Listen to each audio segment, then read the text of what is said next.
2 plays. That's all the Pittsburgh Steelers defense needed to make a statement, forcing and recovering a rare Derrick Henry fumble in Sunday's 18-16 victory against the Baltimore Ravens. And as the clock wound down in the fourth quarter, Joey Porter Jr. slung quarterback Lamar Jackson out of bounds on what would have been a game-tying 2-point conversion to put a final exclamation point on a complete defensive performance against the MVP frontrunner and the league's highest-scoring offense. Going into the week, we knew how important this game was. Steelers defensive back Deshaun Elliott said, "We knew how much talent they have on the team. I feel like we went out there other than a couple splash plays we played Steeler football."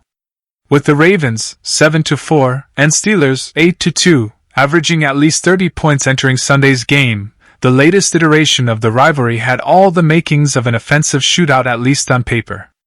But football isn't played on paper, and the end result on the turf at Acrisure Stadium was the byproduct of a gritty defensive performance by the Steelers to hold the Ravens to half of their typical output and take a 1.5-game lead in the division.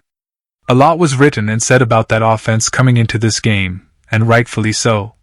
Coach Mike Tomlin said of the Ravens, "They got a lot of talent, they got a lot of weapons, they got good schematics. Our guys played hard and together, and man, I'm appreciative of that." While Jackson and Henry each accounted for a score, neither was particularly effective in the loss. Jackson completed just 49% of his pass attempts Sunday, his lowest mark since 2021. He also had 7 off-target passes, equaling his number of off-target passes in the previous 4 games combined, according to ESPN research. Henry had 65 yards on 13 carries, marking the second time this season he has posted consecutive games with fewer than 100 rushing yards. "We have to," Tomlin said of keeping Jackson and Henry in check. "These AFC North relationships are intimate ones, and we don't have a choice. You can't circumvent that challenge. You got to go through it, and thankfully today we did."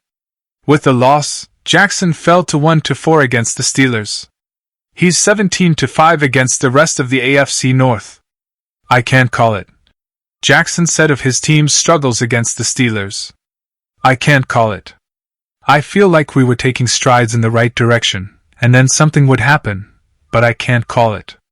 Throwing under pressure, Jackson was sacked twice and completed just 2 of 10 attempts for 27 yards, marking his worst completion percentage on such throws all season. The Steelers' defense also recorded 6 quarterback hits. Everybody was out there just doing their job, and it was nothing, no superhero plays. Steelers linebacker Landon Roberts said, "It was more so, if you do your job, you're going to fall in the right spot." In addition to Henry's first drive fumble, the Steelers forced 2 more Ravens turnovers.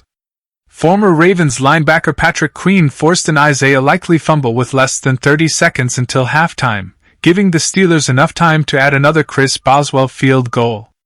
Then, rookie linebacker Peyton Wilson intercepted Jackson in the fourth quarter with textbook pass defense on running back Justice Hill. "You don't know who it's going to be on a Sunday," Roberts said of the Steelers ensemble cast. "We got a lot of weapons on the defense. You don't know who the guy may be that's going to make you say, wow. That's just the type of defense we have. We don't care who gets the wild play, we're all going to be there celebrating the same way. That's how we've been built all year." Perhaps the wildest celebration of the afternoon came on Queen's fumble recovery against his former team.